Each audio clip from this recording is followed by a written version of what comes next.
Marina, I don't have any sound. I can hear you now. Oh, It okay, just started. good. All right, let's call this meeting to order. And the only board member not present is Amanda at this time, and she shared that she would not be here tonight. Pledge of Allegiance, we could all stand for that. Pledge of Allegiance To the flag of the United States of America and to the republic for which it stands, one nation, under God, indivisible, with liberty and justice for all.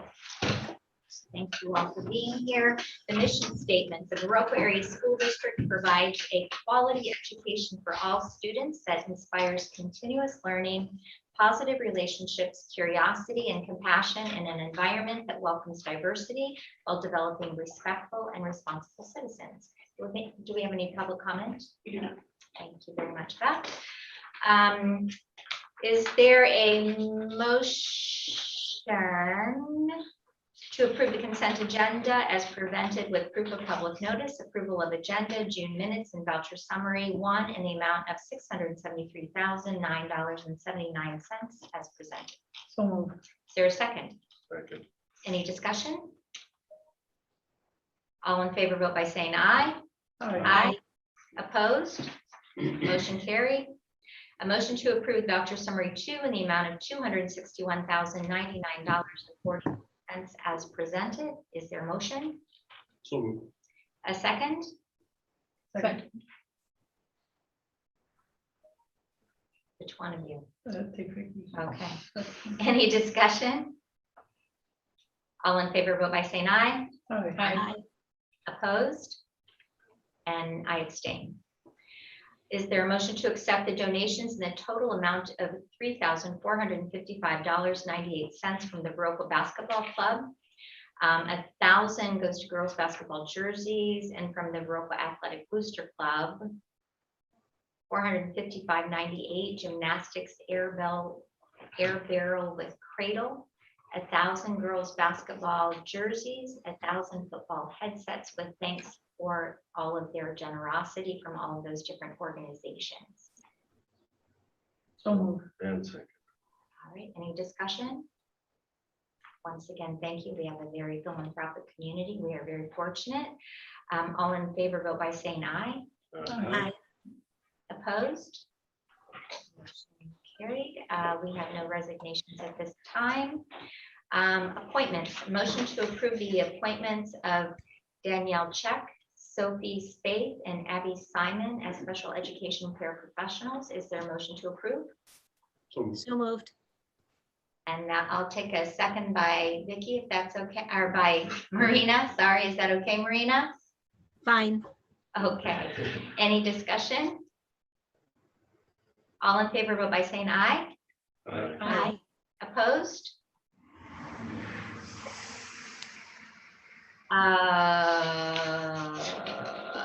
Motion to approve the proposed notice of student academic standards for 2021-22 as presented to the board pursuant to section 120.1213B and 118.301GA of the state statutes, and motion to direct the administration to incorporate the board adopted student academic standards that are in effect for the 2021-22 school year into a notice for parents and guardians that the administration shall provide in a manner that is consistent with the requirements of section 120.1213 of the state statutes. Is there a motion to approve? So moved.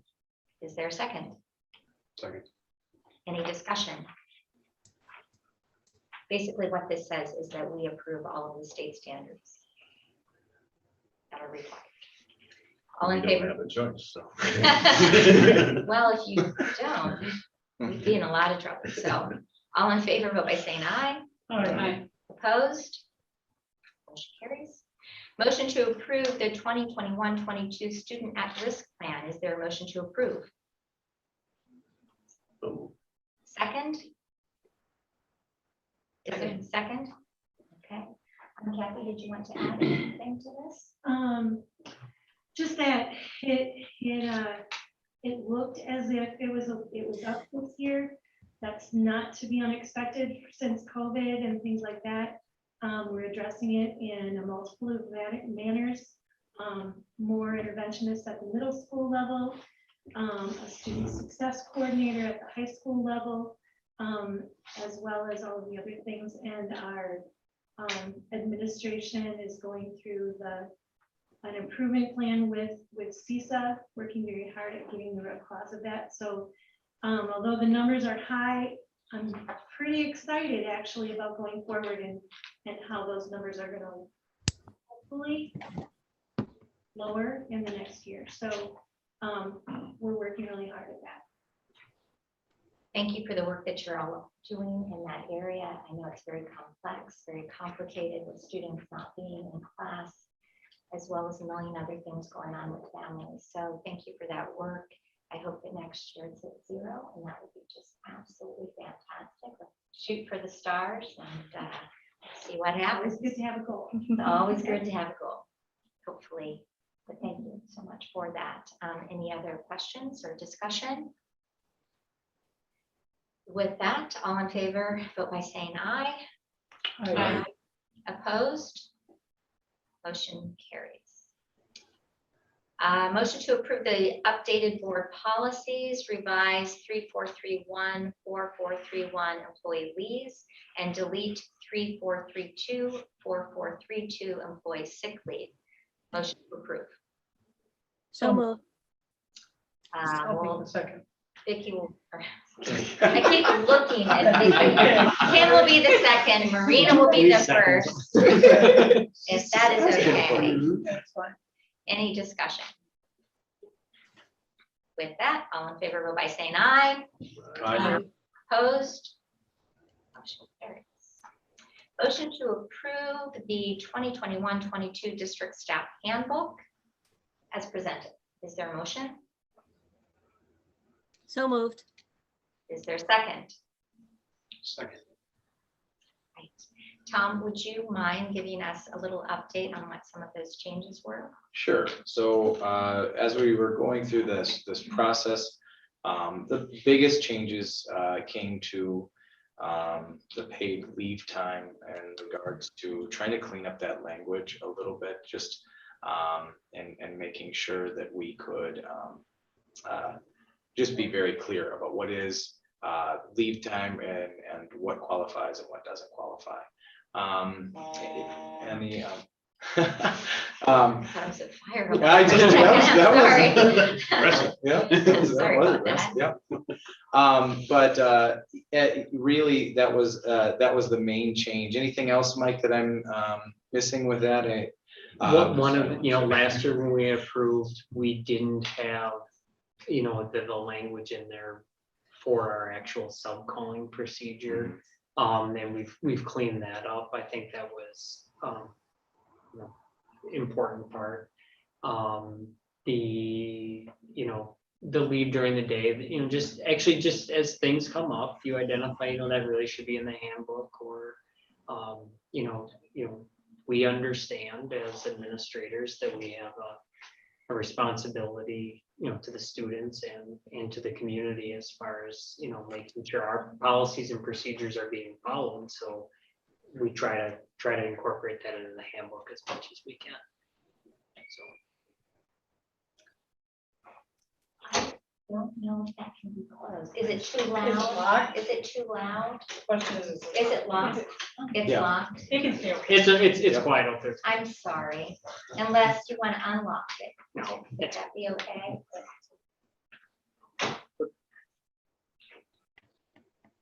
And the front door is unlocked as well. so- Yes. Okay, all right. Just make sure here. Perfect, thank you so much. for that, otherwise, Jason. I think that's where we're at. Any questions?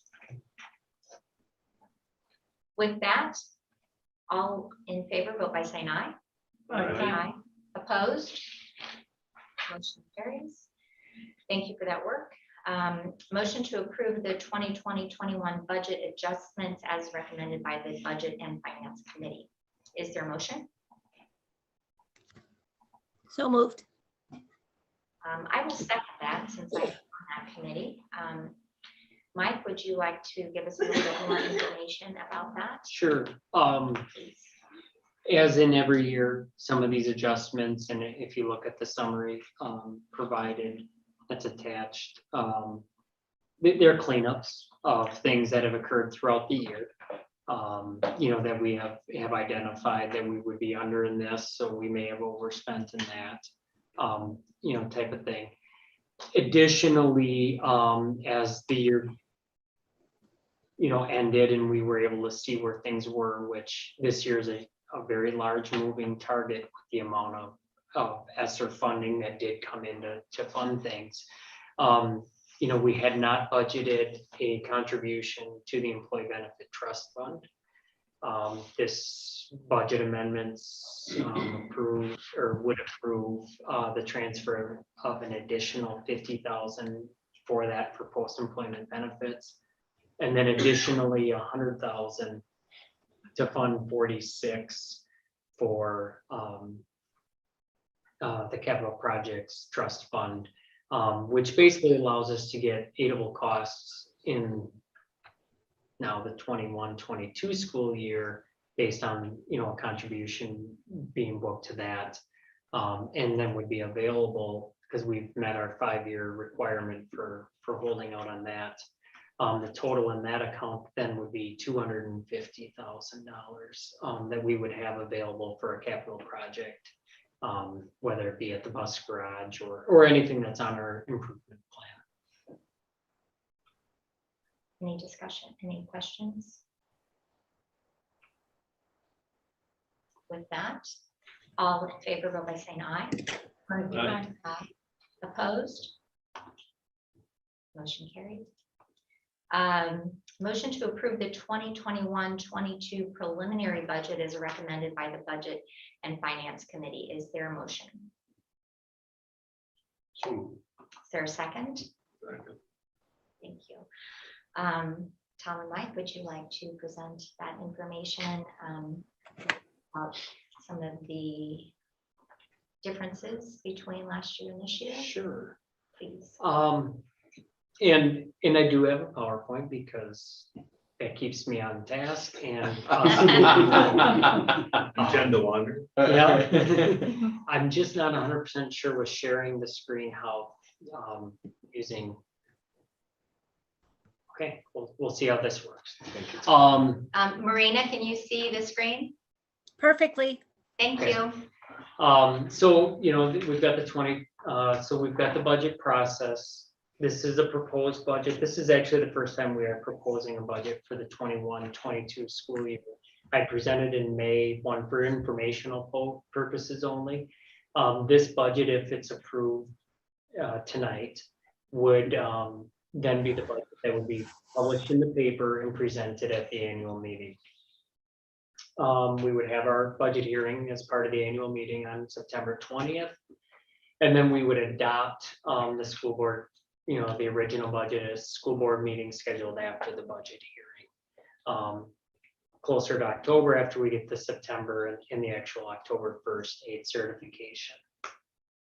The 2021 budget, if you just pretty high level here, and you've got more detail in your materials.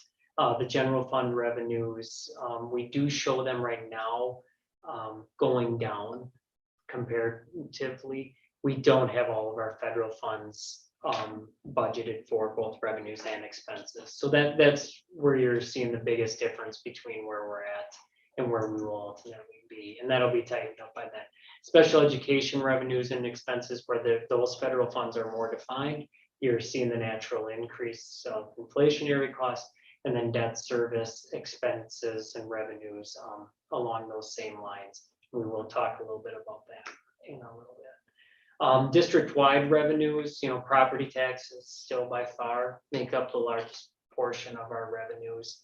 No big change there. As you can tell, our property tax levy is projecting it right now to slightly go down, while our equalization aid is going up. Our property taxes are going down significantly in the general fund, and up in some of the other areas that we're able to levy. And we'll talk about that towards the end of the presentation also. Pie graph basically showing where, you know, our revenues are coming from. You know, we've got our equalization aid and our property taxes at 72% of our overall budgeted revenue. Revenue changes, as I said, the revenue limit is going to go down right now with what I'm projecting. That's because of our decrease in enrollment. There is a hold harmless that does kick in. These numbers are going to change a lot when our September numbers come in, and some of it will be for the good and some of it won't be as good because of the hold harmless and that. And we discussed that a little bit, you know, touched on it at the committee meeting. But it's really a moving target on that also. The per pupil aid, because of our number of students, is projected to go down, even though I'm hoping it rebounds from last year. Right now I am budgeting that $754 per pupil, so. What is the total amount of the revenue limit per full-time student? 10,000. Right at that. Yep. It's That's- projected to stay the same. Yep, for the next year. Yeah.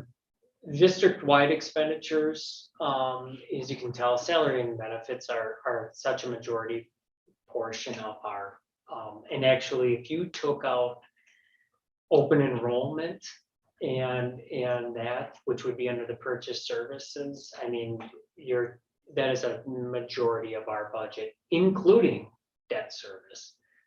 That is the full debt service amount that our district is paying right now. Yeah, on a pie graph. It's, if we're looking where we need to cut, the biggest area is in the salaries and benefits. Likewise, when we do increase salaries and benefits, that has the biggest impact to our overall budget. The 21-22 budget, just kind of a summary. It does include a tax levy of $150,000 for the community service fund for the operation of the pool. This is up from $45,000 levied from the past 3 years. This levy would finance the net operating cost and direct the utility and the direct utility cost for year-round operation.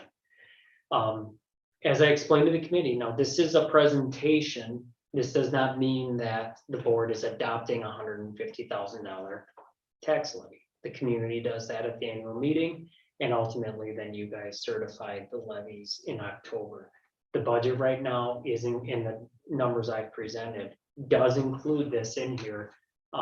If we are going to enter into the MOU with the YMCA, the only other way for us to do that would be out of the general fund, which would be subject to the revenue limits and would reduce the amount that we could spend on educating the students.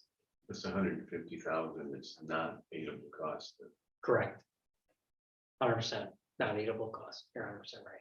Salaries and benefits, I'm not sure why this is presenting this way, so it may just stay off the screen, but the budget has been prepared using the salaries and related benefits approved at the July 15th, 2021, and including, you know, as Kathy mentioned, we have added some positions to address with our learning loss and our, you know, COVID related things. They will be funded with some ESSER funds, but they are included in the budget, both the revenues and the expenses. So Mike, if you don't mind, just for everybody Yep. who's here, the $150,000 for the pool and the $45,000 in the past, we were only open May through September. Yep. So that's a piece of it, as well as we received donations from outside organizations that we are not going to be receiving any longer. So those are two of the reasons that the number is so different.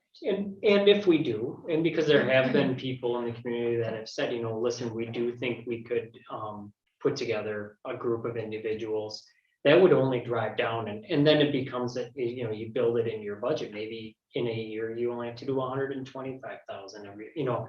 This is my best guess on what it would cost net of the revenues anticipated be generated through memberships and admissions and everything like that.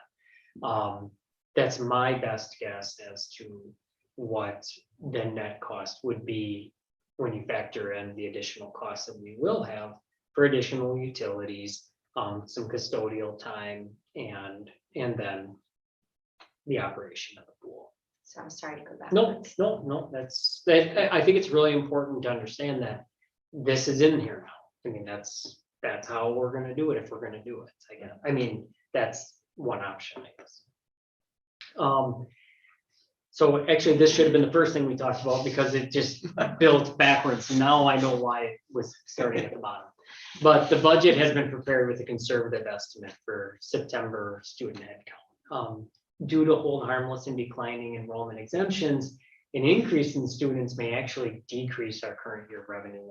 In the long run, when you have a 3-year average, it's always better to have increasing students. But for this 1 year, and we will have to deal with it at that time,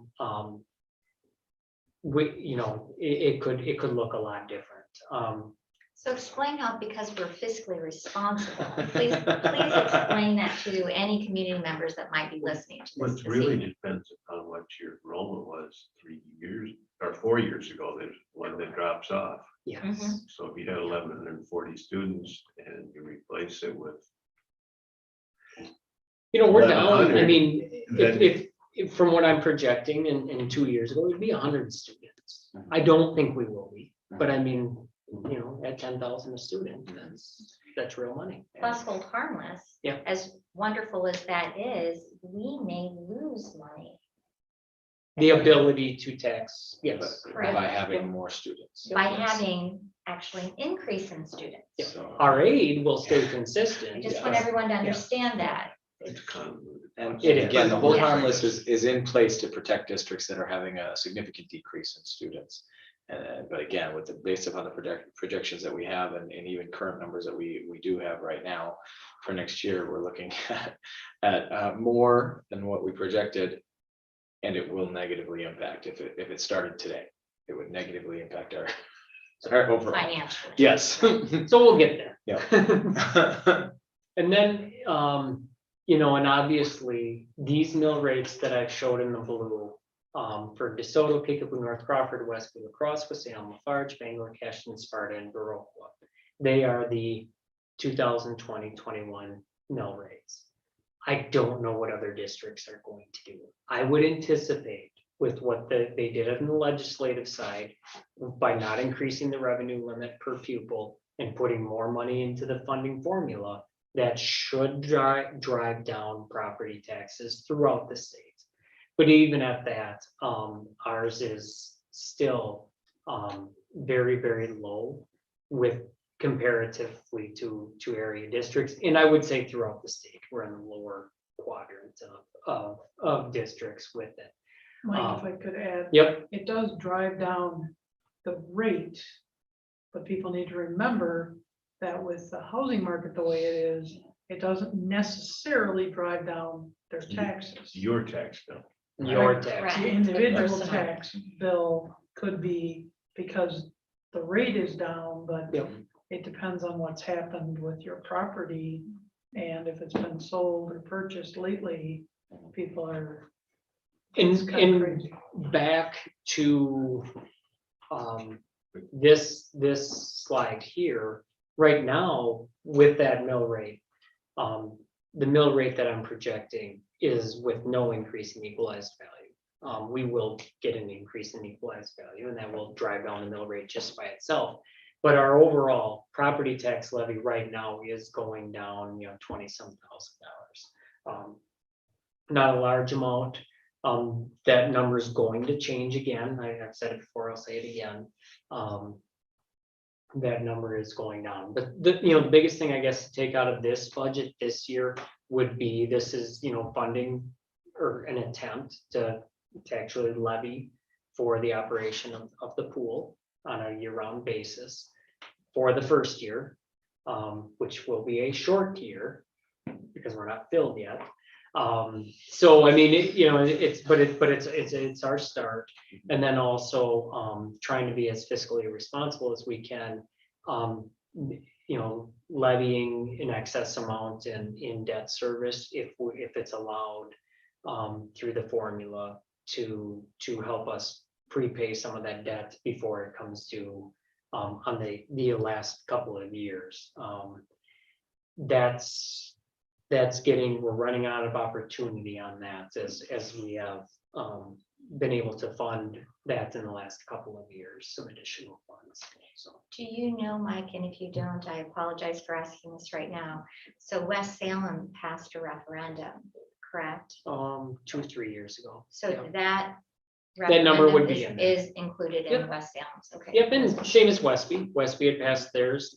This last year was the first year they had the levy included on there. Okay, Their most recent referendum. So I mean, a lot of times when you look at these school districts, and this, when I was auditing, we, had to sometimes point that out, that it's only part of the story. What you don't see in that is, West Salem right now's facilities are in a different place than ours are. I mean, they've basically redone their entire middle school, and their high school's 50, it's probably 15 to 20 years old now. But I mean, it's been in the last, compared to ours, where our elementary school is 25 years old and our middle and high school are 50, 60. How old is it now? 58, wasn't it? Yeah, 58. This building. So I mean, it only tells part of the story, I guess, but I mean,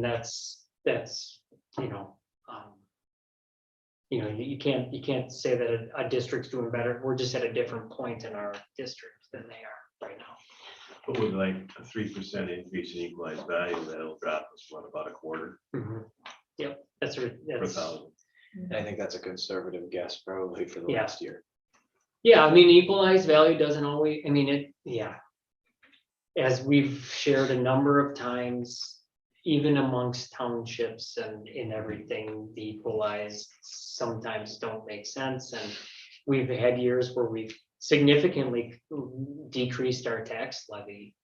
And the city of Viroqua saw an increase on their tax bills because they got a larger percentage of the overall tax bill.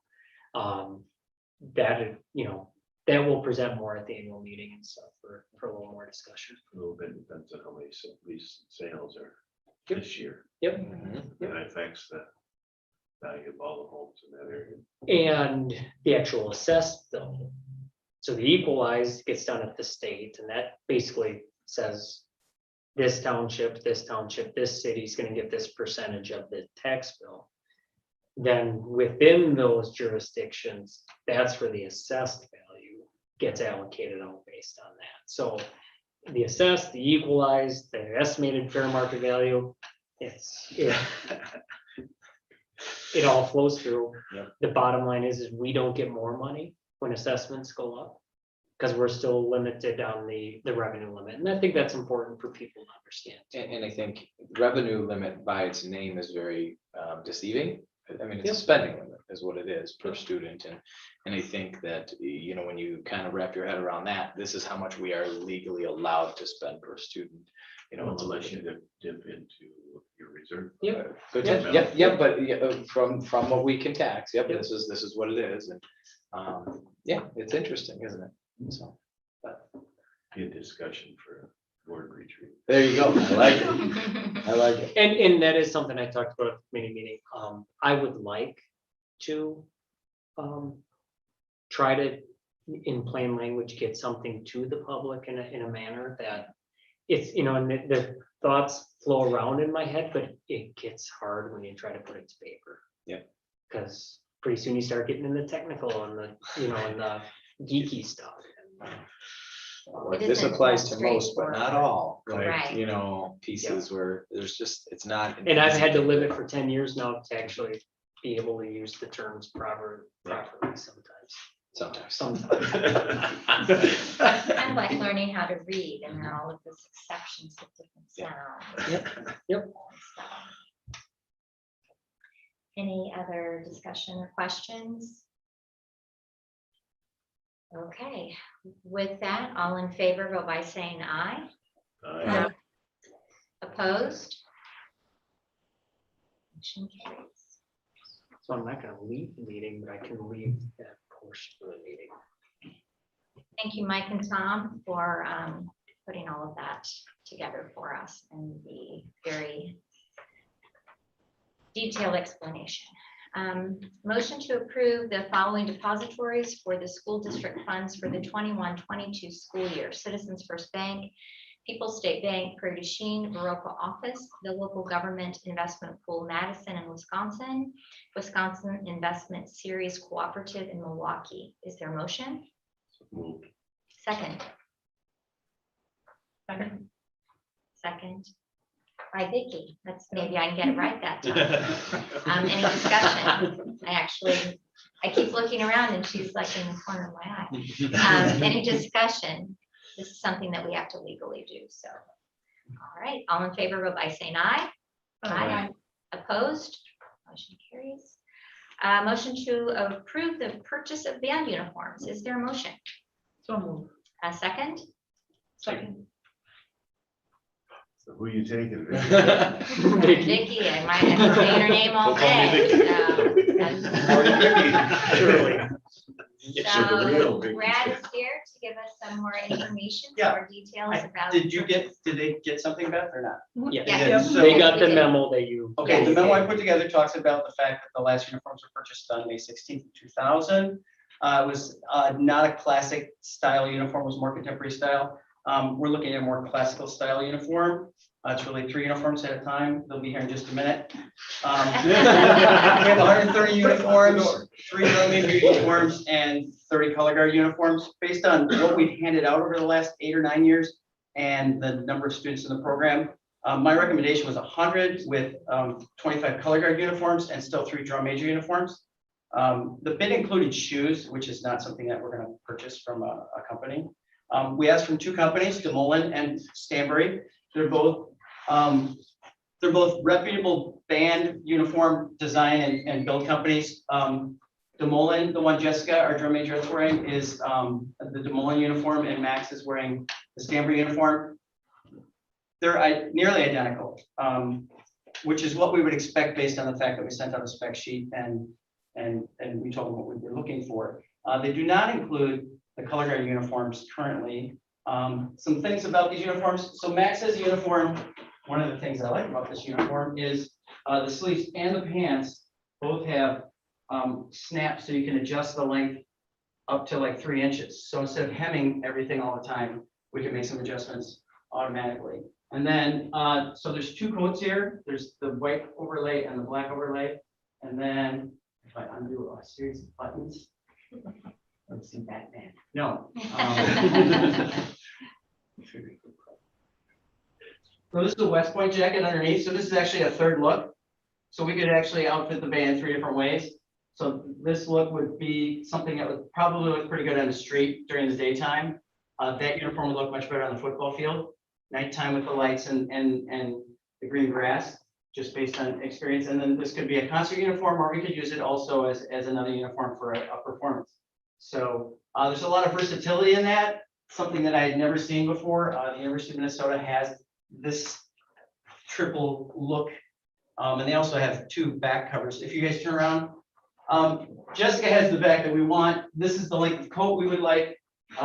We don't want that logo. I don't know why they sent it, because it's not in the spec sheet. It says it should say Viroqua down. Oh, I remember why. They sent us 2 backs to make sure that we really wanted the one that said Viroqua on the back. And I didn't feel like pinning it on because there it is.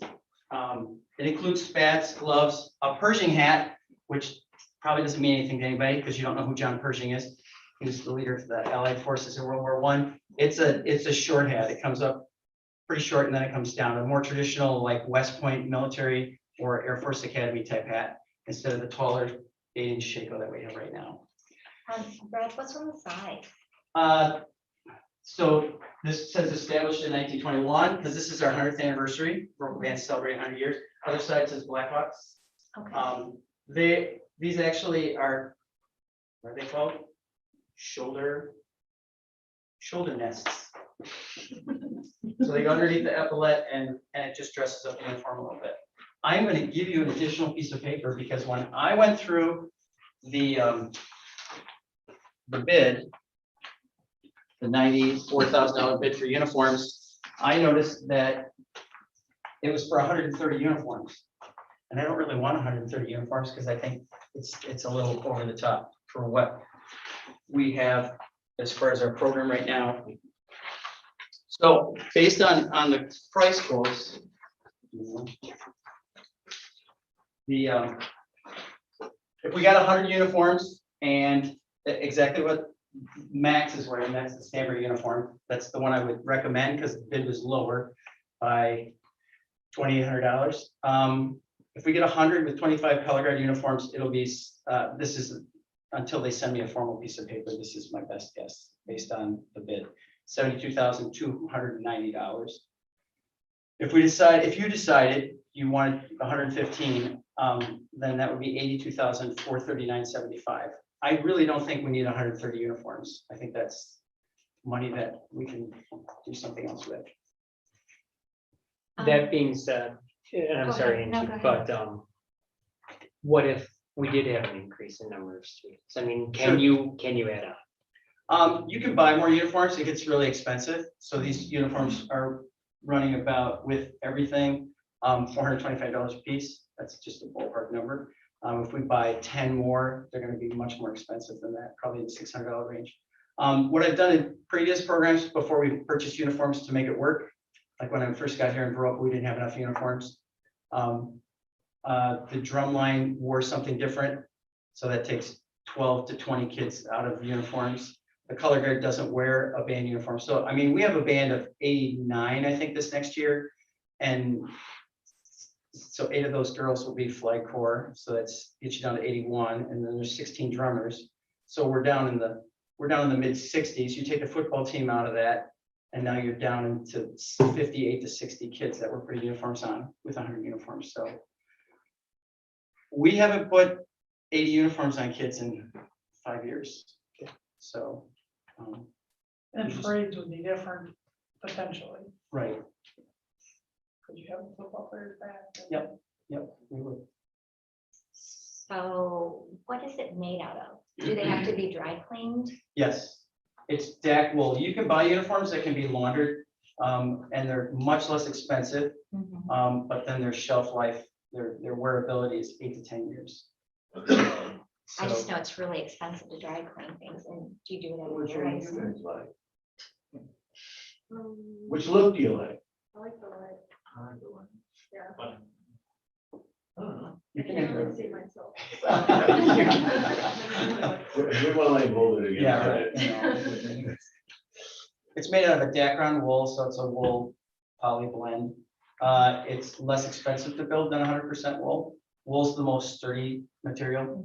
DAC wool is a little less durable and sturdy, but it holds up really well for dry cleaning, and it holds its colors really well. And then after that, you go to 100% synthetic material. You usually have dry cleaned like once a year. We typically will dry clean all the uniforms on even years and worn uniforms on odd years. So if we wear 60 uniforms, we'll dry clean those 60. And then in the even years, we'll dry clean everything to maintain the color. Yeah. Otherwise, they start to change color. We just paid a bill for the dry cleaning this year. What was it, Fred? It wasn't much because we only cleaned the uniforms that 2 years of seniors wore because it's COVID. Yeah. I think it was a little over $8 a uniform. Yeah, which wasn't too bad. No. And how about in the rain? How do they do when they're wet? We don't march in the rain, so. No? Uniform, well, yeah. No. There's bigger issues because if we march in the rain, then we have a whole bunch of repairs that we have to perform on woven instruments, so $300 to $400 a piece, and so it's like, no. If we get caught in the rain, if they're not soaking, they can just dry and we'll be fine. If they're really soaked, then they have to go and get cleaned, yeah. Okay. And how comfortable are they? Very comfortable. Much Are more they? comfortable than She our likes, own. she said, these pants are a lot more spandex even than other ones. Yeah. Stretchy, I think was. They're not itchy? No. They're lined, the coats are lined, set lined, and I think. Okay. And they're bibber pants, so they come up over the shoulders, so there's another way to adjust the hemline too as well. So it's really hard. Every year, there's such a wide range of size of individuals. So what are like the side of the pants? What did they do? Nothing, Nothing? right? So there's magic in the computer algorithm that the companies use. So they'll come in and measure all the kids in the school that are in band, and those students will get a uniform that is pretty much built to fit their body. And then with the other 22 to 42 uniforms, they just plug them into a formula and say, these are the ones you're missing. You need these uniforms because you'll have people these sizes in the next 10, 15 years. Because over so many years, there's this huge. Oh, yeah. Sometimes you have a bunch of Sam 6'5" Stossling, size people. 16 feet, Yeah. Yeah, 6'8", and then the sometimes next you year- have 5'2".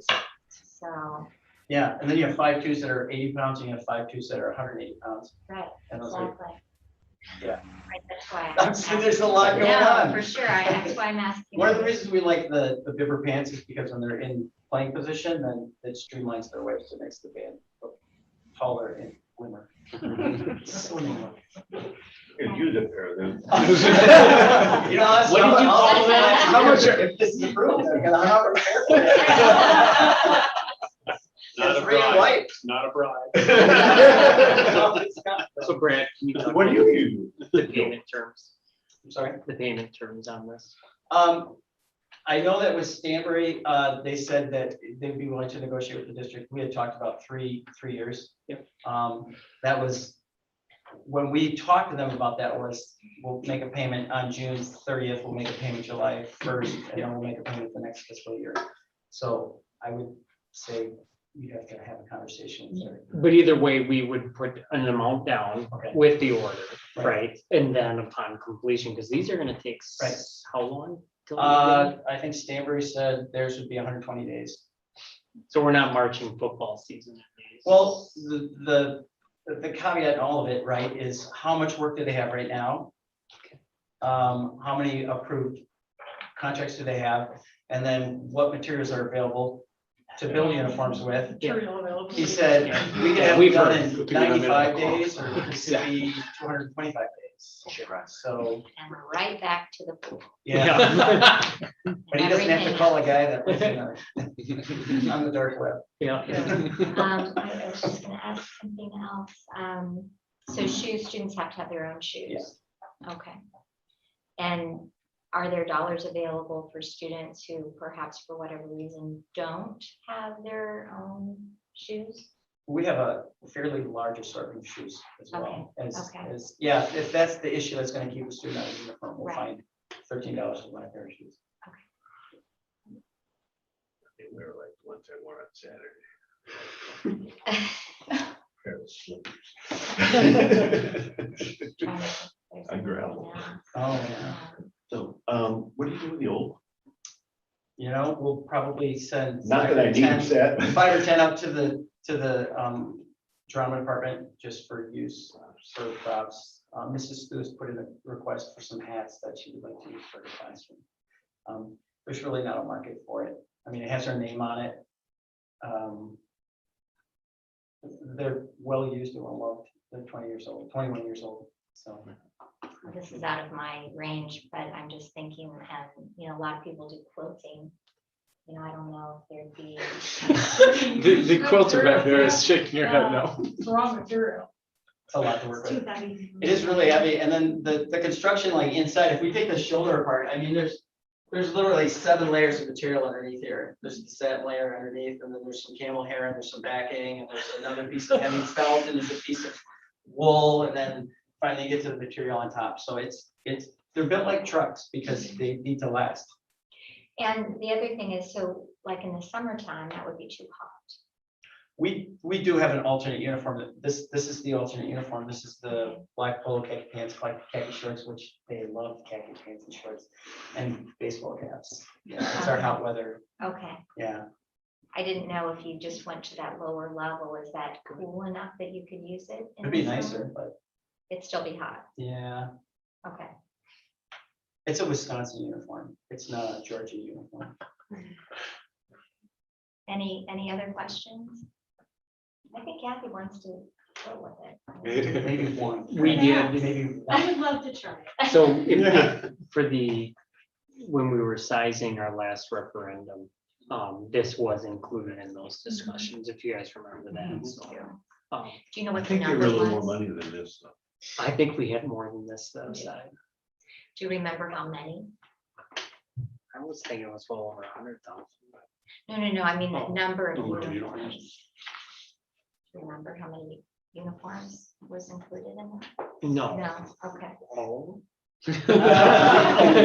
Accountant. That's a count number. So I'm trying to figure out with the motion to purchase, it was a motion to purchase, but it didn't say how many Or from who?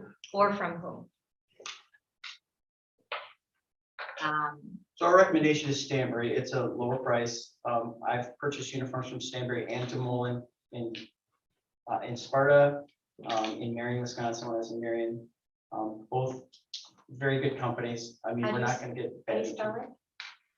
Damn right. Dan? Stanbury is Stanbury. Yeah, just typed it in. Oh, thank you. So can we alter the motion to include, Kim and Vicky can. okay. Yep.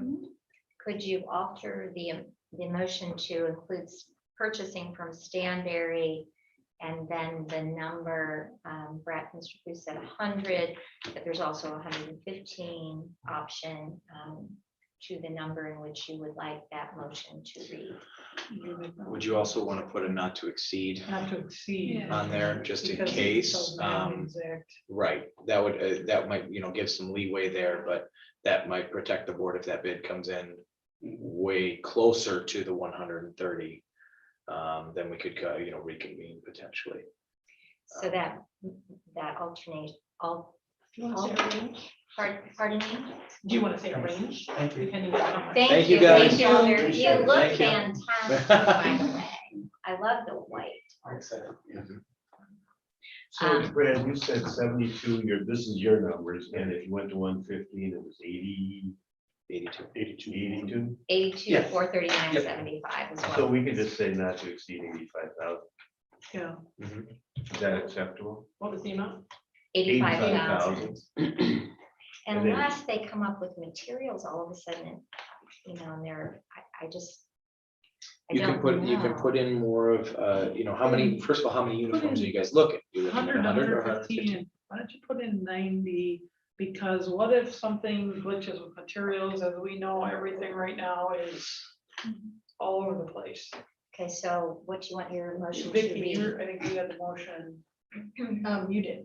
Kim had. Oh, I did, You- okay, and then let's make. Well, you need to work together. Right, exactly. Yeah, So what's the total Purchase of uniform 100 cost? to 115 band uniforms from Stanbury, not to exceed the amount of $90,000. We have a unit cost. Okay, we have a unit cost based upon the bid of 130 though, correct? right. Brad? So if that, we don't really know what that unit cost is gonna be for the lower number of uniforms. Okay, So the motion is Say it to again. purchase, Purchase 100 to 115 band uniforms from Stanbury, not to exceed the amount of $90,000.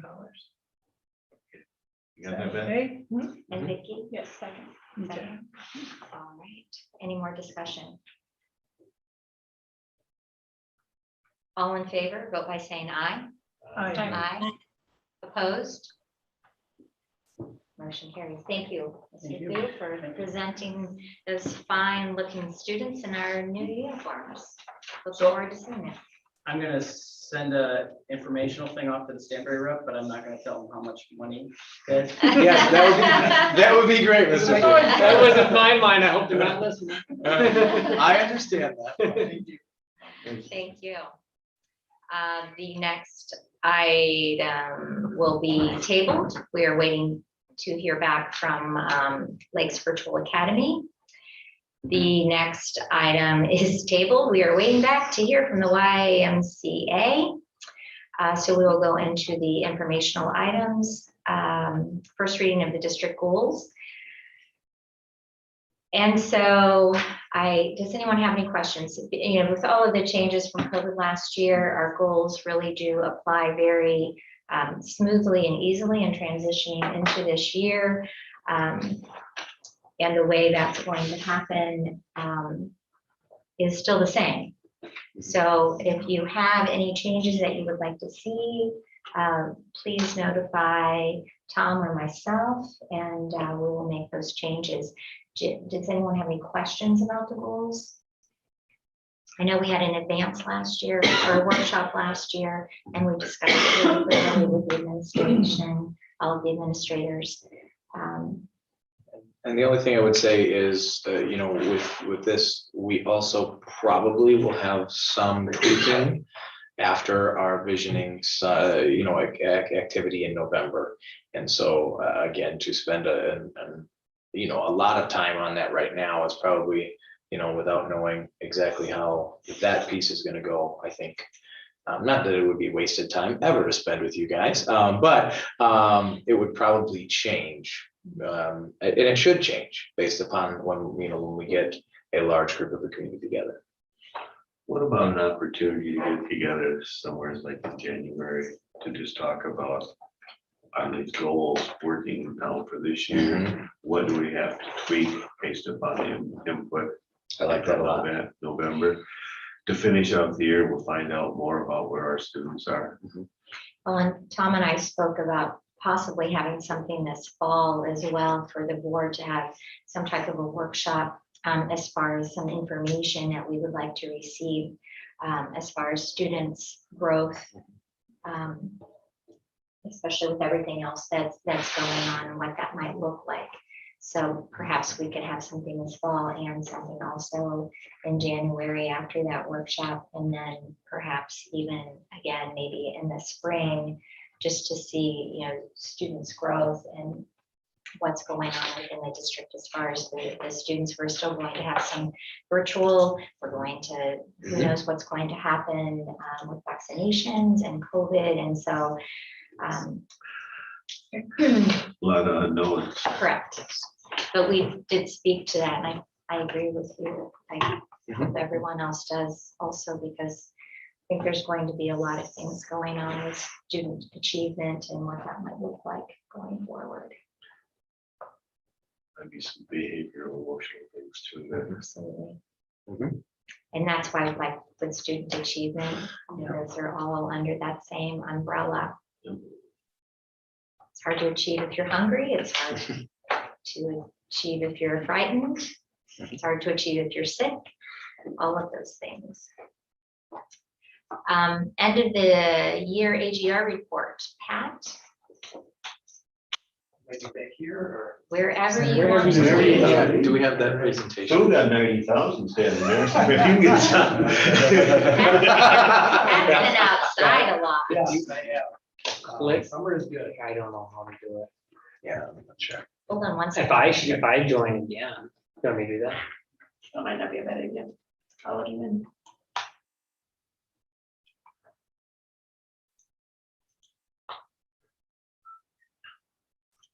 And we have it, it was sent to us.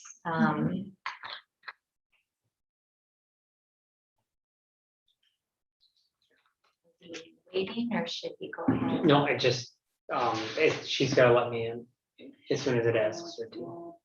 Here, Recording in progress. Star Wars. It's coming from the spaceship that went up today. yeah. Sorry, everyone that's watching us online. Our TV too. So now I need to go back to where that was. Just one more second. And then I can almost predict what's gonna happen next. It's all gonna be good. I wasn't gonna say it, but It's not gonna be shared with me. But if the board got it, the board does Yes. then it should be. There. Yep.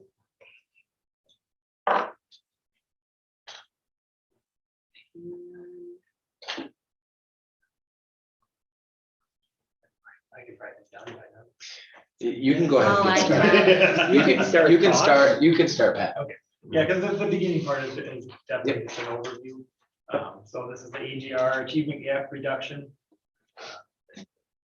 And what that stands for, and really, you know, we need to report to the school board, so that's why I'm here tonight. we must implement one of three strategies or a combination of those three for all our 3 classrooms. There we are. Those strategies are one-to-one tutoring, instructional coaching for teachers, or 18 students to 1 teacher ratio. And then again, we have to, the requirements on the next slide are, we have to implement one of those 3 or a combination of any of those. Report to the DPI at the start of the school year and the end of the school year, set our performance objectives, and how we plan to meet those, and then report to the school board, which is what we are doing tonight. And then we can get into the data a little bit. You know, if we look at the next slide, is kindergarten reading. For most of these, our goal is, you know, we want to reduce that achievement gap. So we're looking at the lowest students who score in the lowest 25th percentile and try to cut that number in half. And some grade levels and subjects, there's good results, and some there's not much. So this for kindergarten, we started the year 25% of the kindergartners were in that 25th lowest 25th percentile, and we ended the year that way. It doesn't mean there wasn't any growth, because with these benchmarks, the benchmark goes up as the year goes on. We're trying to cut that in half, so obviously that didn't happen there. We can get into some possibilities at the end. The next slide is kindergarten math, which is the one that's a little bit opposite. We want to grow students. At the beginning of the year, only 8 students, or 14%, knew 80% of their numbers from 0 to 30. And by the end of the year, we've got 96%, so that's a good thing. So when that number goes up, it's awesome.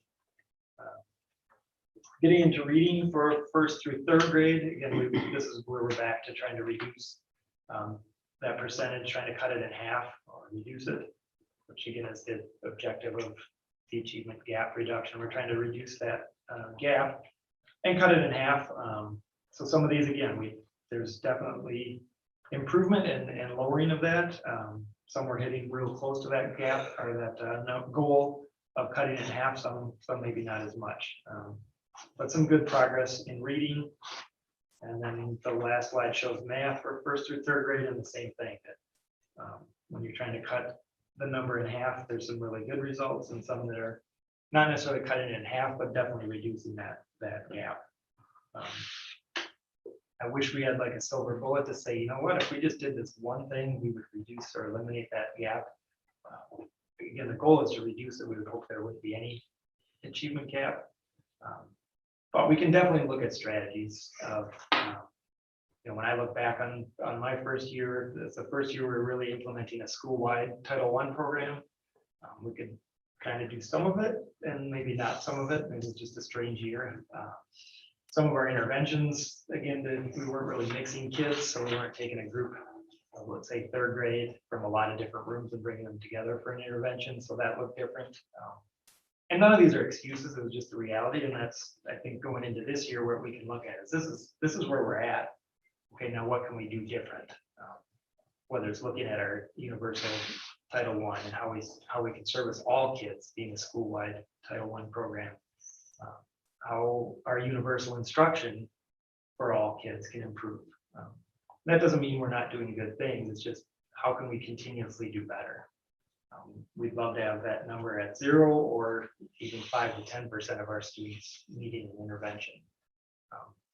So, you know, we've got work to do, but we're not alone with that. And that's where we really dive in as a staff and say, what can we do better and differently, and look at our everyday assessments and really judge it. Is what we're doing having an effect, or the effect that we want it to, for everything we're doing? So that would be my goal, as Tom and I talked about today, is looking at those things going forward for this school year, and what we can do better to help all students learn and achieve at high levels.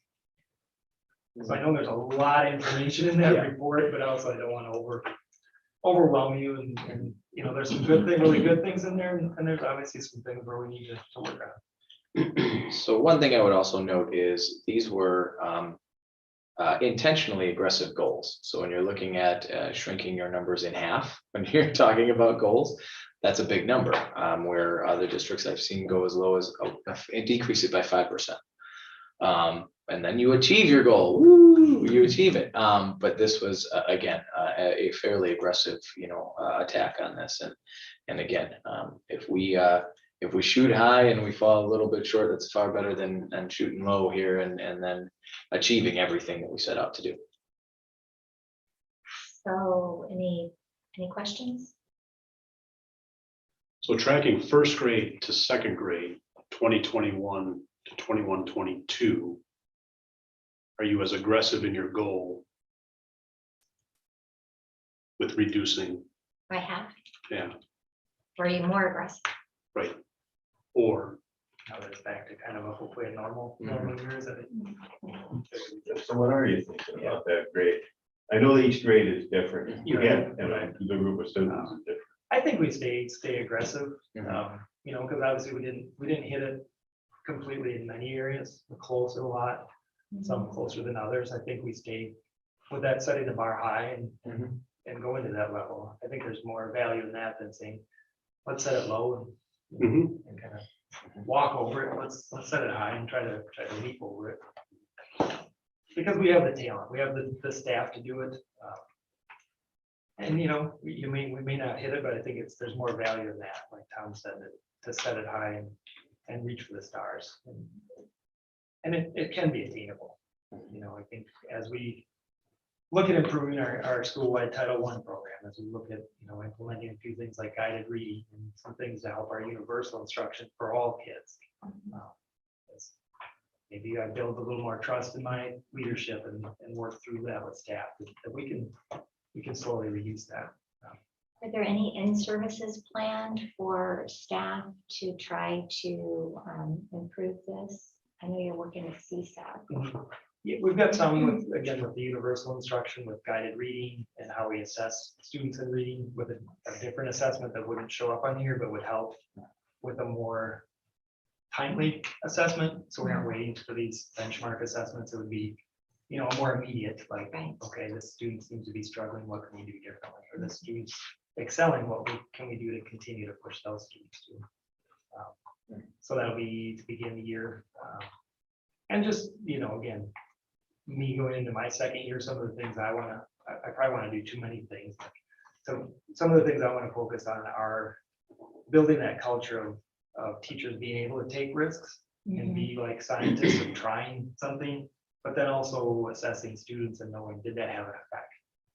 And if not, on certain things, maybe we shouldn't do that. But if it's having an effect, to give them permission to try that experiment. What do you need to do differently to meet students' needs? Because we do have a talented staff and they're dedicated and they want to do better. And it's, again, not that anybody's doing anything wrong. It's always just what can we do different or what can we do to improve until we have 0 students needing interventions. And that seems ridiculous to some people, but to me it sounds like, well, whose child are we going to say is going to fit out here that needs an intervention or needs help? So for me, number one, as a board, thank you for presenting it. I know that this is really difficult information to present. Like you said, there are some pluses, but there are quite a few negatives. I also know, COVID was a piece of this, and I also know that prior to this, there were some pieces also that needed to perhaps be addressed. So thank you for the transparency of this. I personally would love to see that we do not have any students, and I'm sure everyone here feels the same way, that are below 50%. As a goal. And if that's the goal, that's fantastic. And if you don't meet the goal, that doesn't mean you failed. It just meant that You've got more work to do. you have more work to do, but the goal should be, no one is below that 50%. And I don't know how everyone else feels about that, but I just feel, we don't want to pay anyone below 50%. We don't want 50%, less than 50% of our students to succeed in any capacity. So I don't know what your thoughts are of that administratively, but I would personally be very comfortable with that as a goal for all of our students. And our teachers to be aware of that, knowing that it is achievable. Yeah, I'd say just the same thing. Thanks for being aggressive with it. Because I think it is attainable, and I like seeing that it is aggressive. I also appreciate the reminder that you've been here a year. Seems like longer. It does seem like longer. So, but when you take a look at that and we look at the process, we can't expect the kids to turn it around in a year. We can't expect the staff to turn it around in a year. We have to have some consistency and create the process and create the model that is going to really set us up for success. And I appreciate that, but staying aggressive with what you're doing. And it is tricky to find the exact root cause of, it's. Each not- kid is not separate. as simple Each as- kid's If we individual. could just Right. change just one thing, it'd be fine. There's lots of variables, Yeah. but trying to figure that out is what we need to do going forward. And I also like that you're talking about those high achievers and those high achievers continuing to achieve at a higher rate too, and the growth with those students and what that looks like, because there was quite a bit of growth, students moving into that accelerated level, which is marvelous. So that's what we want to see as well. If there is anything that we can do as a board to be supportive of this transitional time, we certainly will. Please let us know. We only want to be supportive so all of our students are successful, our teachers are successful, our administrators are successful. So thank you for that. Thanks. Anything else? So $90,000 for you. I can take some lessons from it. This will fix the problem. If it's only 90,000, I'm all in. All right, the next item is the 2020-21 school nurses report, health office report. Kathy? Yep, Deb Hemthorne added that to your minutes. We would like to definitely thank Deb and Kim and Deb for their service, for getting us through COVID here. We moved the health office to the pool. She's now moved back.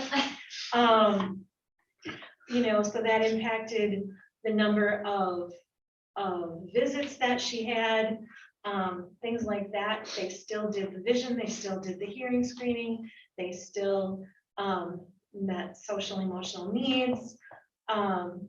We really, really appreciate all of the work that the nurses have done. With that being said, VMH is switching out, has decided that they no longer will supply our nurse.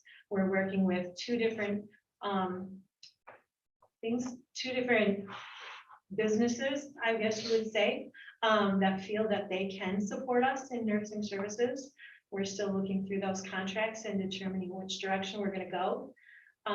Deb Henthorne has said she will come back and work with us at the beginning of the school year to do a seamless transition for that. So we're, again, very thankful for her.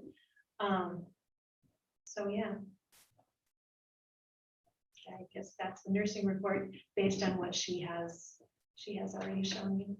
Well, I also thought it was interesting looking at the numbers of students, and we only had some of our students here half-time, and the numbers were high. So It's a needed service. it's a very much needed service, having someone. Yeah, I here. truly appreciate, all of the work that they do through both of our buildings. And I don't know if in the future we need someone year round, if depending on what that looks like with more students being here for summer school, or gosh, school doesn't start until September, end of August, but we're gonna have all these athletes starting to come back, and band starts practice and all of those things. So I don't know what that looks like and what the needs of our students are, but hopeful that's part of the conversation. Anybody else have questions? Do you reach out to like the health department for the calendar? Not at this time. Okay, Thank you, Kathy. I know they haven't reached out before. Mhm. They have a different director now. And then seclusion and restraint report from 2020-21. Yep, that's why I just decided to stand here. We only had, there have been no seclusion restraint situations at the middle school or high school for the past 2 years. The only seclusion and restraint situations that were at the elementary involved 2 students. One of them was not a special ed student, one of them was. One of them had, the one that was not a special ed student had one in like September and not another incident. The other one, he's a troubled little boy. We're doing a vast amount of changes to programming. In fact, he is doing some specialized summer school that has been going very, very well. And so we're very hopeful to have him back in a better light in the fall. So in looking at that, it's mandatory by law that we have 1 CPI trained person in each building. We have 51 certified CPI trained people throughout all 3 buildings. So our staff is knowledgeable of what to do if a kid gets emotionally unregulated, and they handle those situations very well, which is why our seclusion and restraint numbers are low, because they do know how a big piece of that is the de-escalation techniques that they learn. And so we have the majority of the special ed staff, all of the student services, and all 3 principals have been trained in CPI, the nonviolent crisis intervention. And I think that that's a big reason of why those situations are low, or those incidents are low. So while we'd like to see none, I think the ones that did happen were correct, handled correctly, and we've adjusted programming throughout. So Is there any initiative? I know we've had training before to have another training for more of our staff, since we have quite a few new staff members, or? it's an ongoing thing. We have an on-staff trainer, and he does a training. He generally does one in August, and he'll do another one in February. And so we're continuing to keep them up. It's a 2-year certification. And so we keep those numbers trained. Yeah. Any questions for Kathy? Thank you for that great work. Thanks. The next topic is summer school report. Riley, welcome. So as I mentioned last time, there's just over 200 kids between elementary and middle high school that did summer school, over 20 staff. And the elementary middle school ended last Friday. And one request from the last time I was at the board meeting was in relation to high school, which high school is credit recovery. The question was, how many of the 35 students were doing credit recovery but did virtual during the school year? You with me? Three out of 35, 8.5%, did virtual during the school year and did credit recovery. In person. What else can I say? Pictures have been shared with social media regarding summer school, like STEM projects, things like that. I guess before I go any further, are there any questions related to summer school? One other thing I was going to say, but it's related to back to school refresher, and I don't know if that's at a different time. So that was kind of a brief summary of summer school. So did it go well? Yeah, I thought it went well. I still have a lot to learn, but I've had a lot of help, whether it's the administrators or Brenda, the elementary secretary, lots of help. So very fortunate, and I would do it again in a heartbeat. So Okay. Yep. So is the recovery complete as well? Yep. Those courses are? Yep. Okay. You wouldn't by chance know, was everyone successful completing the recovery course? Not everyone was successful. I can get the numbers for you. Well, I don't want you to, A I small don't, number, we're not. yeah, Yeah. yeah, I Yep. don't want you to. Yep. No. I just wanted to know if everyone was. What do we still have left for summer school? The back to school refresher, which starts this coming Monday. And that is going to be, we're gonna try to hold it at the elementary. So there's two main hallways in the elementary. One of them is tile replacement. The other one is being utilized for cleaning classrooms. So we're trying to find 4 rooms to utilize. Makes offices available. And and you have trips. And we have extra activities. Camping started this week, canoeing starts this week. As we speak, 4th grade camping is at Sidey Hollow this evening. Biking trip on Wednesday, biking Sparta Elroy Trail, not all of it, but about 17 miles worth. Are you biking? I'm not. I was close to doing it because we ended up needing someone extra to fill a spot, but I have a college class in the afternoon this week. The weather's supposed to be nice. Yeah. Any, you want to say like a high experience from the summer and maybe a low experience from the summer? I can start with the low. I don't know if low is the right word. Challenge. More challenging, Challenge yes, would definitely more be the word. challenging. I definitely have new respect for Karen Deal during the school year when she has to find subs.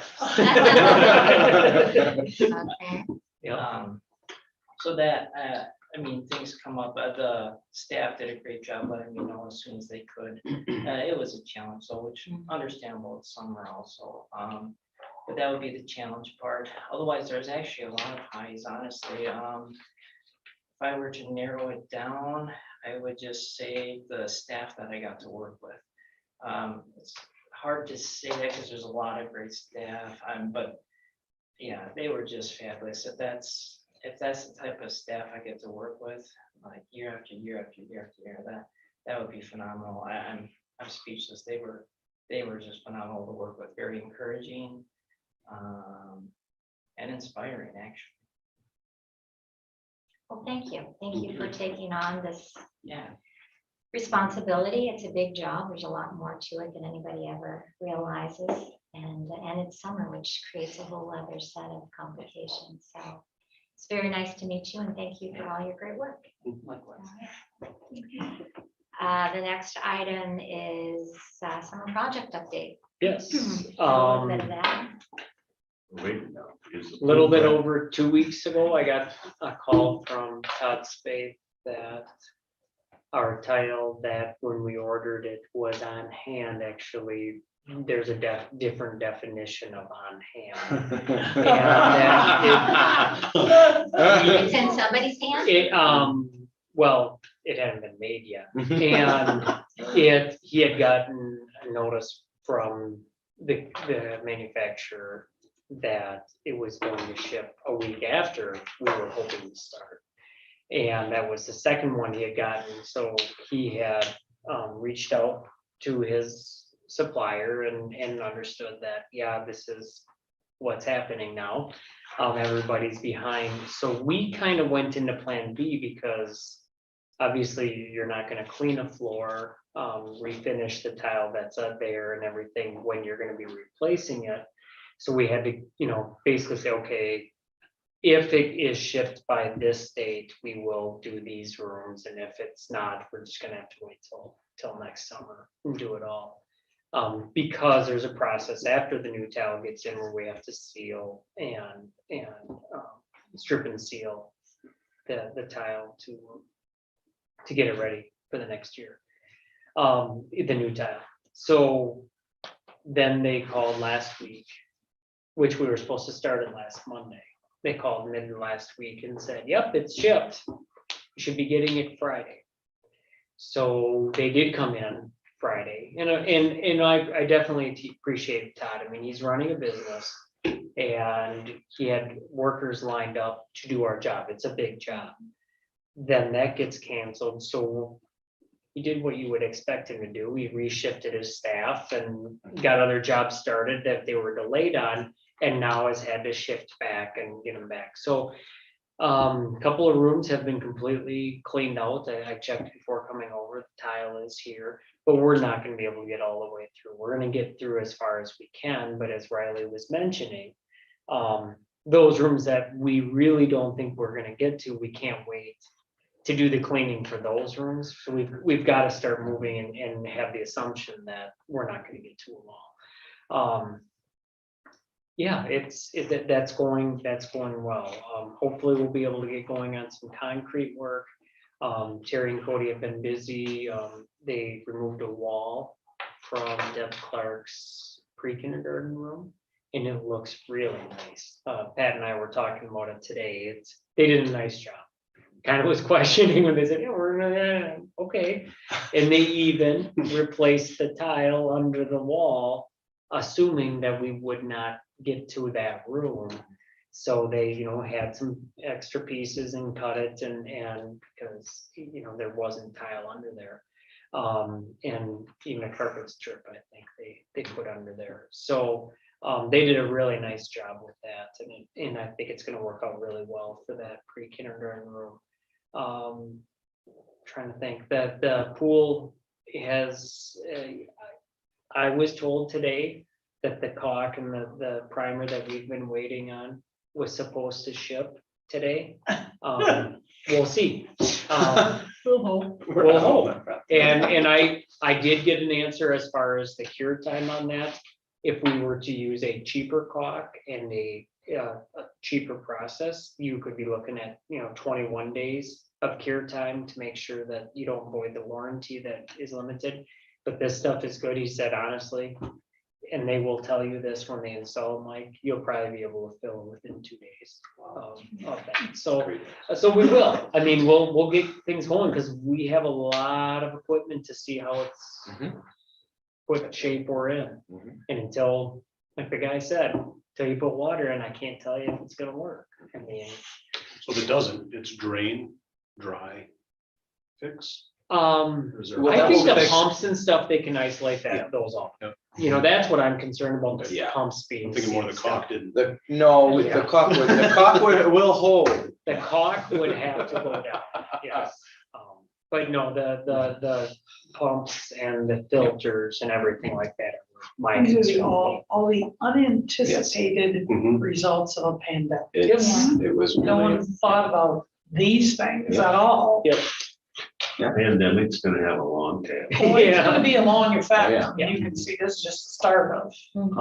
But they are, I think, over here in this building, as Riley mentioned, they may be getting some students in the basement, because I believe that's close to done. I think. My last update was they were finishing up in the basement, the ceiling and the I floors. believe so. Yep.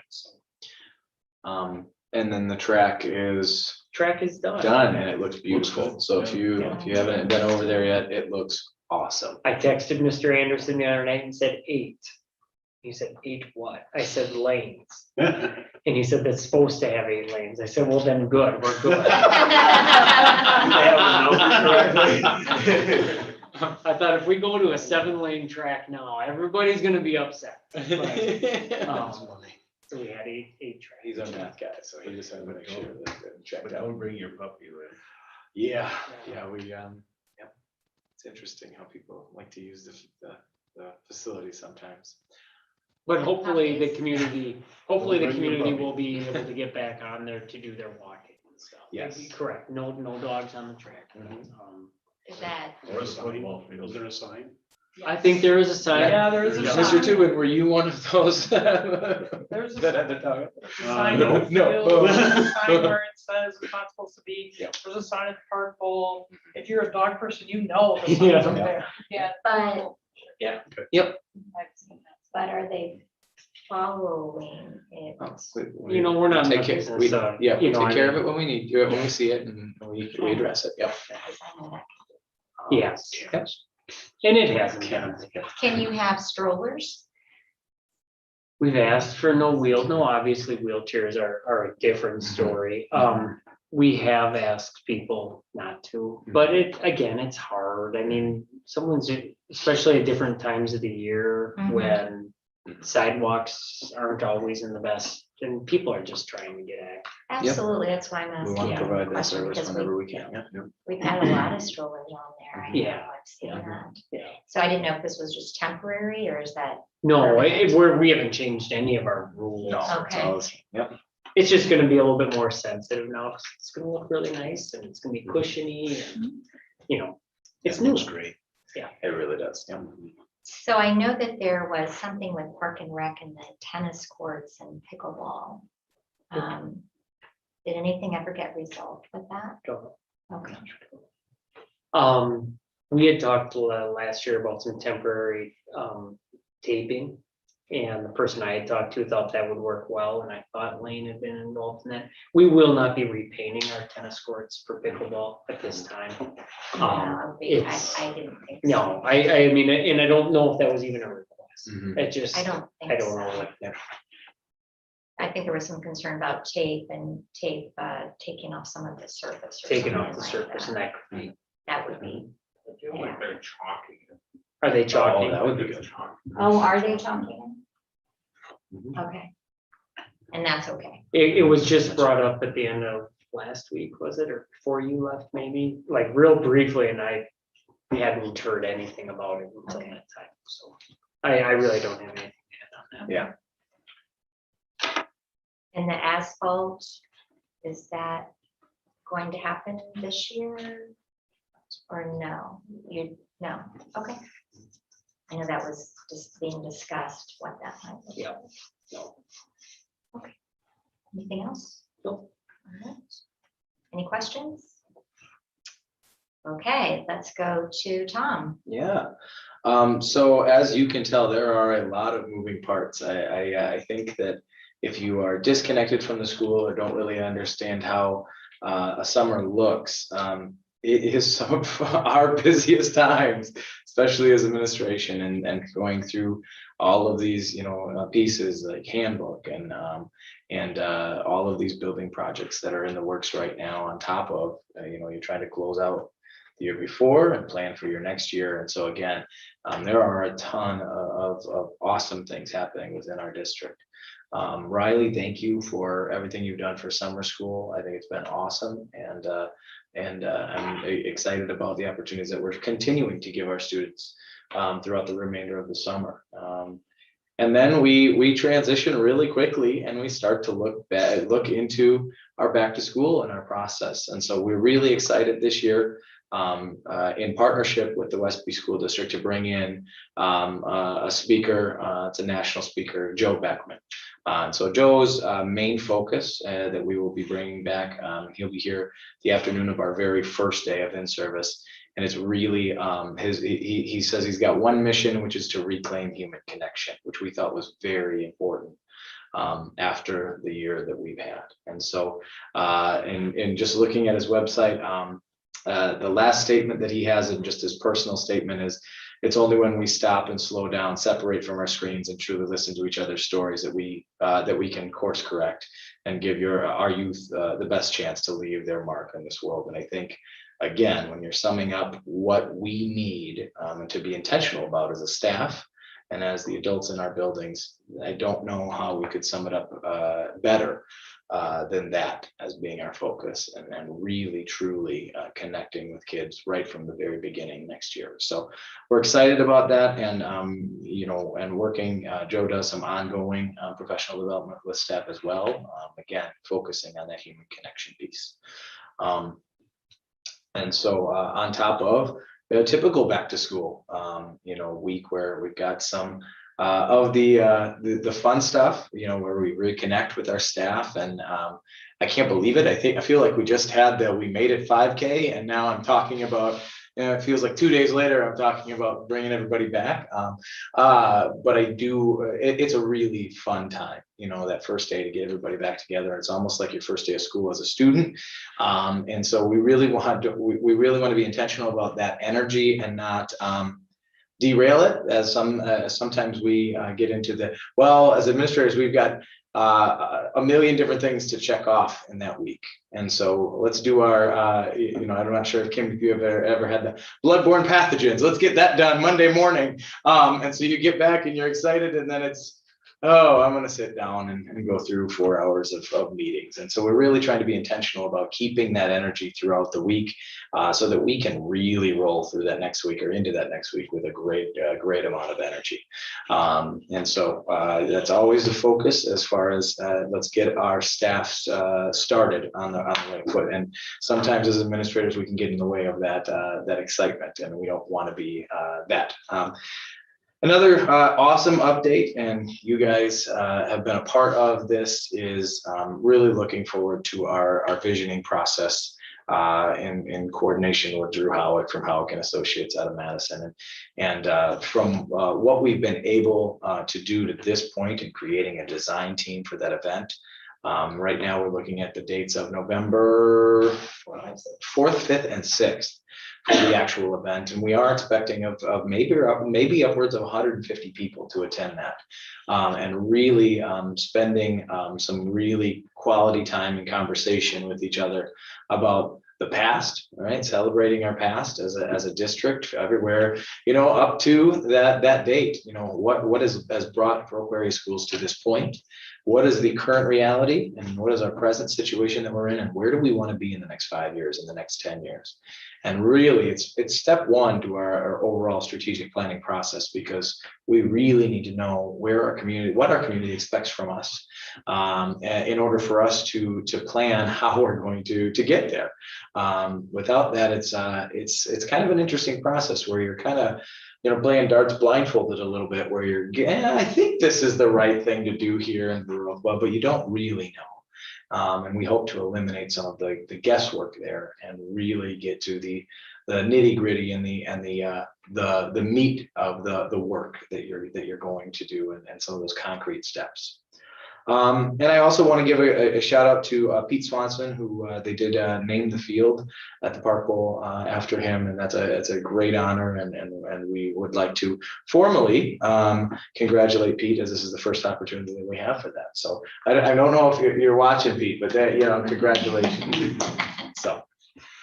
Yeah, they have a double header. Oh, they do. Yes, yeah, there we go. Sorry, Pete. Sorry. And so it's been awesome to see the type of program he has, and the type of energy around that is very cool. So any questions about anything with that? Andrew? Great day to be a Blackhawk. It's a great day to be Blackhawk. All right, that's all I got for you guys. All right, that's good stuff. Administrative reports. 4K VAMS expansion.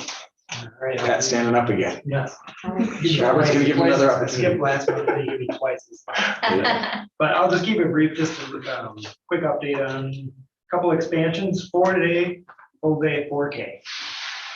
Yeah, I'm getting better at that, which is, it is exciting, and applause, because I think that is one thing that can definitely have a long-lasting, huge impact on achievement and helping the community, lots of different areas. So, when you just think of students are going to be at that age, be at school twice as many days in a quality program.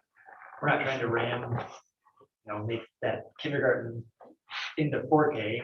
They're here twice as many days. Think of how much more learning is going on. We had an informational meeting on June 29th, which was exciting because that's the first in-person event I've been part of.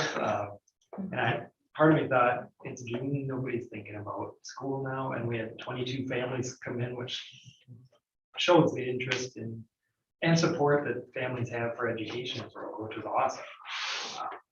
To have them come into the building, they didn't get to see the room expansion, but they got to see what the rooms are like. We look at parents are that first teacher of students, but this is a lot of times their first school experience. So we're really trying to set them up for success. So it is exciting.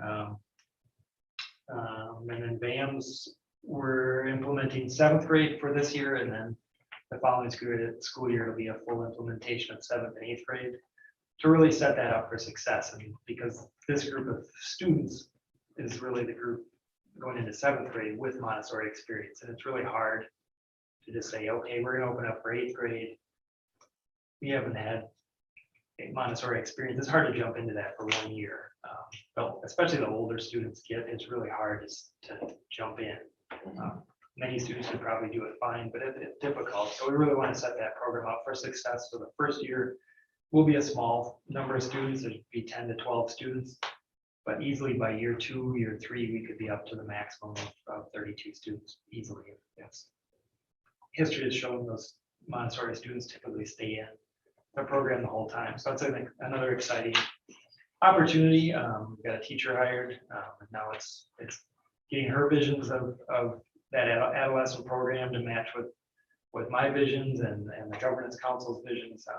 And adolescent is unique. There aren't a ton of adolescent programs across the country. So it's an exciting opportunity for those students and going into middle school and continuing their Montessori experience. So, exciting stuff in Viroqua. It is a great day to be a bunch.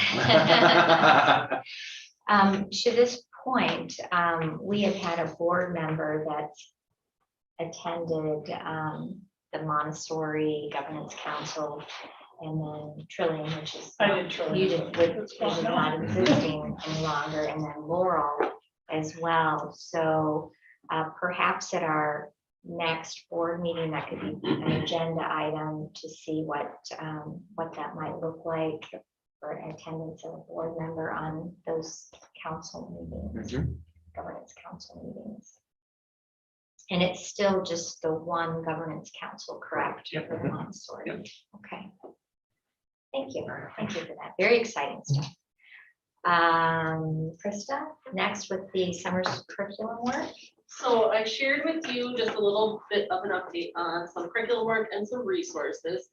We are following our revised curriculum cycle. So the group's up this summer to begin presenting or preparing to present to you in the spring are the ELA, FIED, and Spanish groups. And some of those groups, we've already begun our meeting time. Some of those groups have dates yet planned in the summer. So I would say about a third to a half of the groups have already met with me or with their small group to begin that work. And they're really, we reviewed or we studied their previous curriculum maps in the spring and reviewed the updates to their standards that were released from DPI in the spring. And now at this point, we're ready to actually start revising the curriculum maps.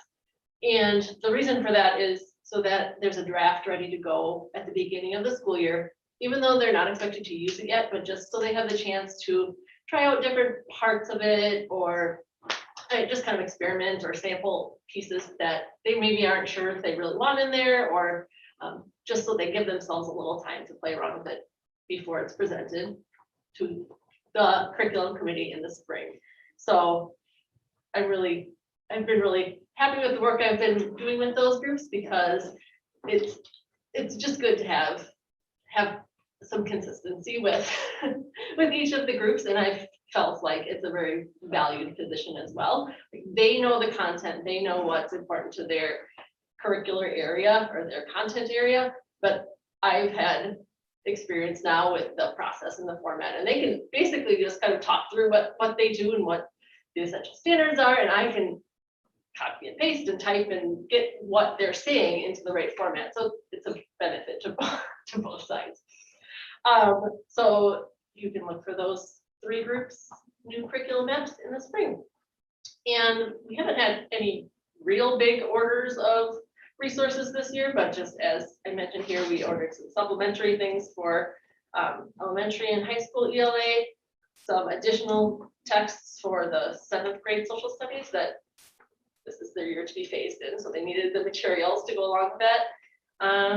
And just some additional materials Susan had mentioned for some increasing class sizes in high school. So that's what we've been up to. Any questions? So a question that I had, because you're purchasing some materials for English and language arts, and I know there's some conversations in the state about diversity and changing some of the materials that students are presented with that addresses diversity. How about the materials that we're purchasing? So up until recently, we've left it to our own teams and individuals kind of professional discretion and awareness of that as the materials were purchased. And just within the past month or so, Kathy and I have really been working together. And we have a draft of an actual textbook review rubric, which isn't something that I ever remember having here up until now. And it's still in its draft stages, but to look, just to have groups look at certain criteria, including one piece on diversity or equity. And because as we're writing that, we are recognizing that as a staff or as adults, we may not be real familiar with what that actually means, or what materials that include equity or are of diverse content look like. Kathy has helped me kind of seek out some other resources that have examples or rubrics or tools that can help us. And not saying that we're going to use a 5-page document specifically for that, but just have some samples that can help us as adults learn what to look for or what to avoid in our materials. So we're on the path to increasing our awareness and applying that in our textbook review and purchases. And there's a lot of cultural differences. There's just so much out there that makes for a better, well-rounded individual if we have it and present it. And we can present it in lots of different ways, not just through a book, but I was just hopeful that that was being addressed when purchasing language arts materials. It's formalized right now, a system. All right, so the what you are purchasing though, that has been reviewed and part of that rubric? It was not, actually no group has used the rubric formally yet. So before the purchase though, are you reviewing it or it's already been purchased and you already have it? Yep. Okay. All right.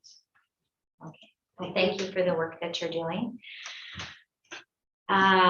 Reading readiness. Oh, that's me too. Don't go too far. All right, so reading readiness, I guess I don't know how much you want me to go into how this topic came up, but there's a proposal for legislation to formalize some reading readiness measures in the state, and it's hasn't been approved yet, but just kind of speaking about what we do already and how it would align. And as I read through the proposal, it sounds very familiar. It sounds like a formalized RTI process. Basically, the steps that they propose here are very similar to what we already have in place at the elementary. They define an at-risk level, which would be the 25th percentile on specific assessments that they would be providing, or they would be listing for us.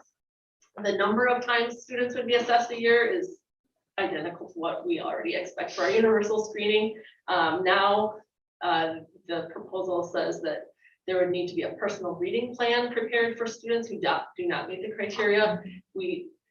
With our Title I teams, we already create intervention plans. We don't call them the same thing. In EduClimber, we use EduClimber to create an intervention plan. So I don't see that would be a major difference. There would be certainly some learning, fine tuning of the specific expected subtests that were proposed here. Some additional layers of diagnostic that we likely have available through FastBridge already that may just not be applying or using right now. And we definitely would have to adjust our timeline. They're proposing like 12-week time periods for each of the layers or the tiers of assessments. We just have to adjust a few things in what we're doing, but as I read through it, none of it was super surprising, and I don't think it would be a major shock to our system if this would be approved. Well, we received an email And it was about this topic. And so I asked for a presentation about it because the board is responsible for the data to receive it and to make sure our students are reading ready. And it's our responsibility. And that's what I read from the article that they were proposing moving forward, which I know we are responsible for our district and how our students are achieving, but this was a little bit more specific. And so I just wanted to make sure everyone was aware of this legislation that could possibly be moving forward. And that would be, and my thoughts are that then that information would have to, or should be shared then with our board on whatever schedule is being mandated moving forward. So as you hear more, or as we all hear more, let us know what we need to do or adjust our calendar or information that's going forward. And I don't know if our staff is aware of these possible changes. I would guess not. This was Probably new not. to me as of last week too. so. Right, right. Well, I Yep. just received it and then I started asking questions because it was new to me. So thank you for that. I appreciate you researching it and there will be more to come. I have no doubt. The next AP exam results, we may not have them. Do we have them? No. We don't. There we go. Jason's shortest report ever. Wednesday. No, so they will be in for students in schools. Okay. Wednesday? That is the projected date, and they usually stick to their dates. Okay. The delay this year is there was 3 different windows for AP testing. Right. And different types of tests, so it's later than normal. Usually they're out the first week of July. But the 21st of July is. All right. So, Okay. and the kids. I know, students who took exams, they've been communicated through email too, so a lot of them know they're coming. Okay. Well, thank you. And John, nice to see you. Right, it's Good good. to see you. Those were 2 of the shortest reports ever. Yeah. Any other topics? Well, I hope everyone is enjoying their summer. It's very nice to see all of you. Hope you're all getting away a little bit. I know some of you are. It's been a challenging year, and I think this year's going to come with some very unique challenges. Welcome to the 21-22 academic year. Thank you all. Is there a motion to adjourn?